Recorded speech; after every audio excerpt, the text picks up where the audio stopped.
publik semakin bertanya-tanya. Ada kepentingan apa Mahfud MD mengatakan tidak mendukung Anies?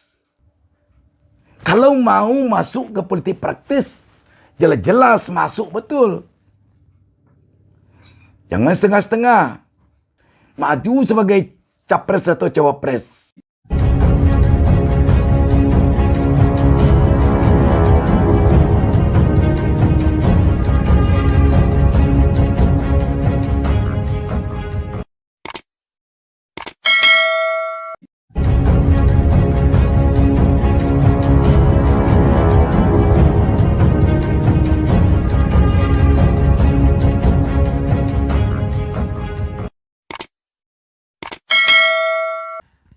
Assalamualaikum warahmatullahi wabarakatuh.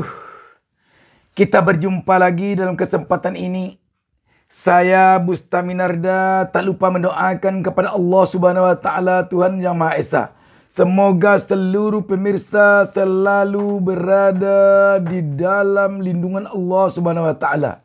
Semoga kita diberinya petunjuk ke jalan yang benar. Sahabat BN, sebuah berita menarik. Berita ini datangnya dari Menko Polhukam Mahfud MD. Menariknya pemberitaan ini, kita melihat Mahfud MD belak-belakan mengatakan tidak mendukung Anies Baswedan.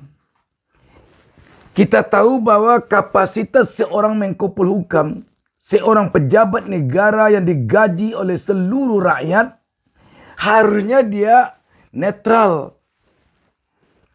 Dengan mengatakan tidak mendukung Anies Baswedan dan malah menyebutkan beberapa hal tentang tipisnya Anies Baswedan untuk bisa menjadi RI 1, ini tampaknya kalau kita perhatikan Mahfud MD tidak lagi berada pada posisi netral sebagai seorang pejabat negara.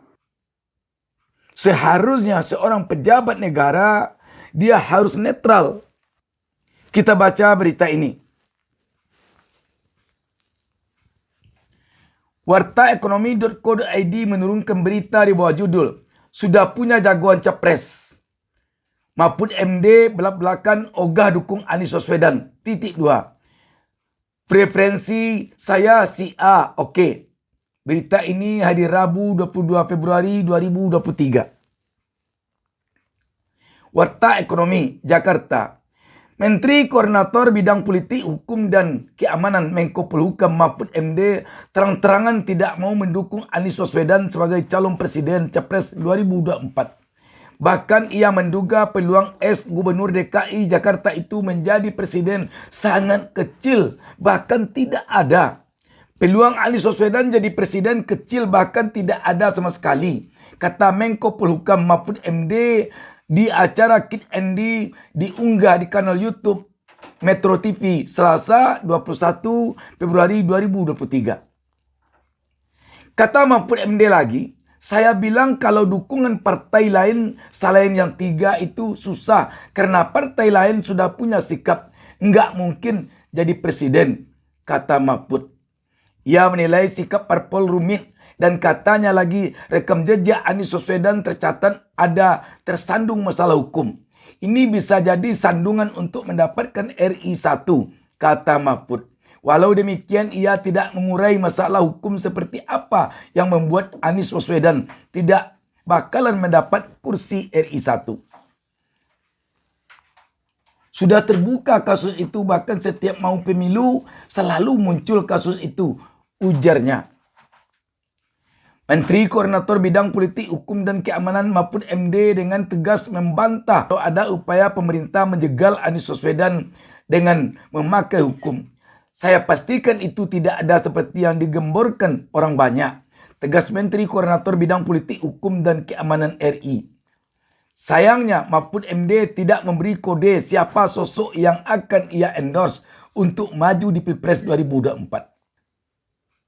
Walau beberapa bulan terakhir tersiar kabar Presiden Jokowi atau Joko Widodo telah menyiapkan orang pilihan melaju di pemilihan presiden tahun depan.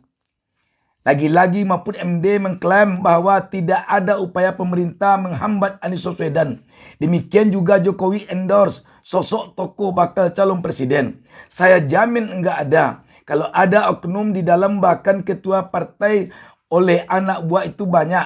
Oknum banyak. Tapi kalau partai resminya enggak ada. Terang pembantu Jokowi dalam Kabinet Indonesia Maju.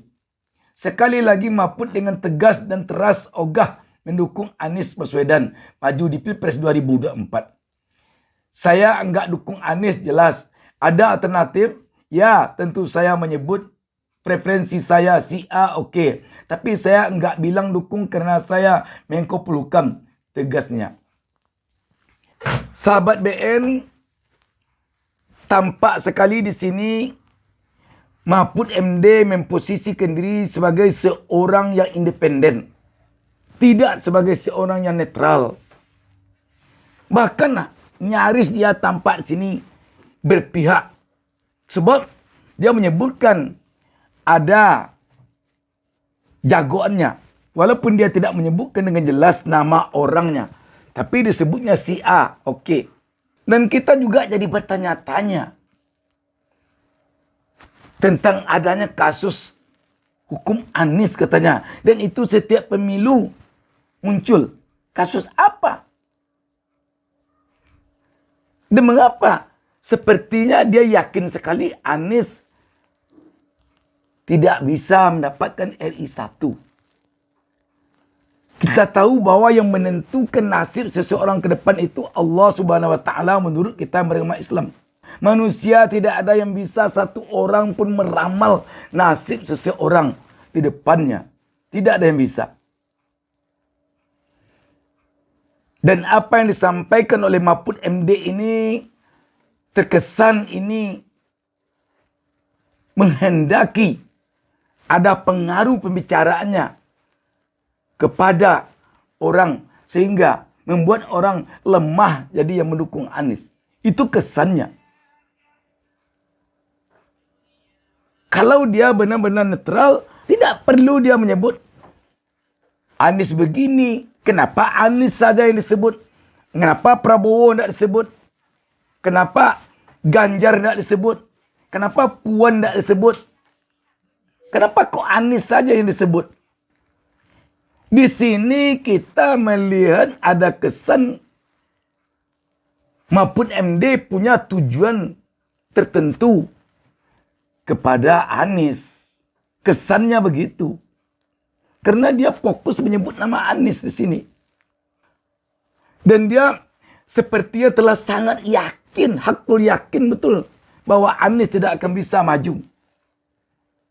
Oh, kalau dilihat 3 partai yang mendukung dia, itu tidak bisa memastikan Anies tidak akan menang kalau hanya didukung oleh 3 partai. Banyak pengalaman. SBY dulu juga didukung partai sedikit. Jokowi dulu juga waktu di DKI Jakarta dia didukung sedikit partai, sedangkan Fauzi Bowo didukung oleh banyak partai. SBY pun demikian. Jadi tidak ada patokan bahwa yang didukung oleh sedikit partai akan kalah, yang didukung oleh banyak partai akan menang. Ini politik. Yang memilih bukan partai, yang memilih orang, rakyat. Jadi intinya harusnya seorang pejabat negara yang gajinya dari pajak seluruh rakyat, dia netral. Bukan independen.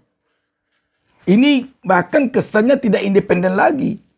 Sudah memperlihatkan keberpihakan.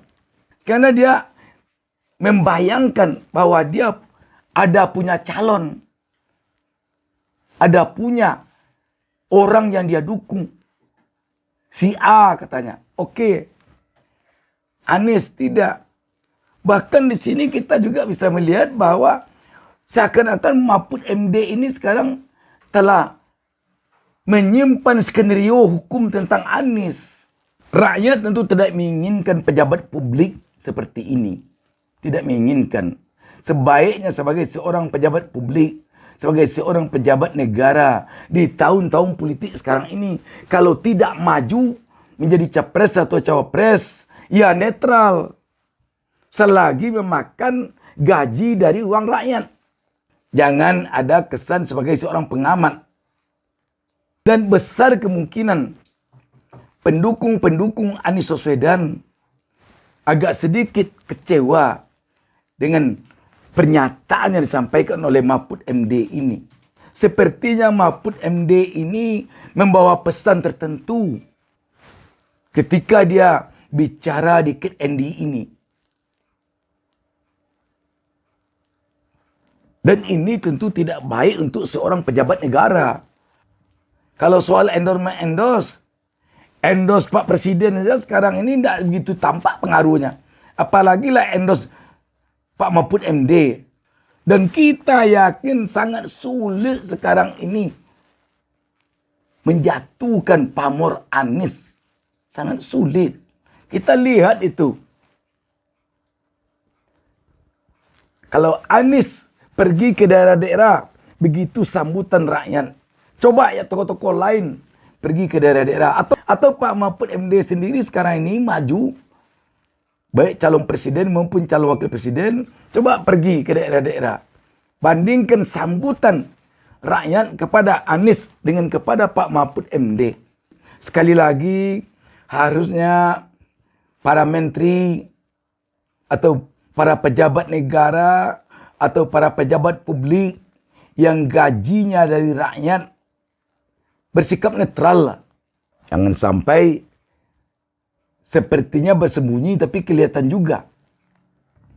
Pak Mahfud tidak sekali ini saja mengatakan tidak mendukung Anies. Sebelum ini juga mengatakan saya tidak dukung Anies. Untuk apa dikatakan tidak mendukung Anies? Untuk apa? Apa perlunya Pak Mahfud MD mengatakan tidak mendukung Anies? Semakin dia sebut tidak mendukung Anies, semakin tahu publik bahwa dia tidak lagi netral. Tidak seharusnya seorang pejabat negara mengatakan saya tidak mendukung atau saya mendukung. Karena dia harus netral, bukan independen. Independen itu adalah posisi untuk para pengamat. Netral itu posisi untuk para pejabat negara, pejabat pemerintahan. Jadi publik semakin bertanya-tanya. Ada kepentingan apa Mahfud MD mengatakan tidak mendukung Anies? Dan ada kepentingan apa Mahfud MD mengatakan bahwa Anies sangat tipis, bahkan tidak ada sama sekali untuk RI 1. Publik tentu tidak inginkan pejabat-pejabat negara, pejabat publik sekarang ini bikin statement yang membingungkan rakyat. Cukuplah hendaknya pejabat-pejabat negara, pejabat publik kita ini sekarang ini menjaga stabilitas negara supaya kondusif, membangkitkan ekonomi yang sekarang ini sulit, menjaga kerukunan di dalam negara kita ini. Itu seharusnya yang perlu titik fokus bagi pejabat negara kita. Bukan mengatakan ini tidak saya dukung. Bukan mengatakan ini tidak jadi besok nih. Ini jadi nih. Kalau mau masuk ke politik praktis, jelas-jelas masuk betul. Jangan setengah-setengah. Maju sebagai capres atau cawapres. Demikian. Wassalamualaikum warahmatullahi wabarakatuh. Jangan lupa subscribe. Jangan lupa subscribe.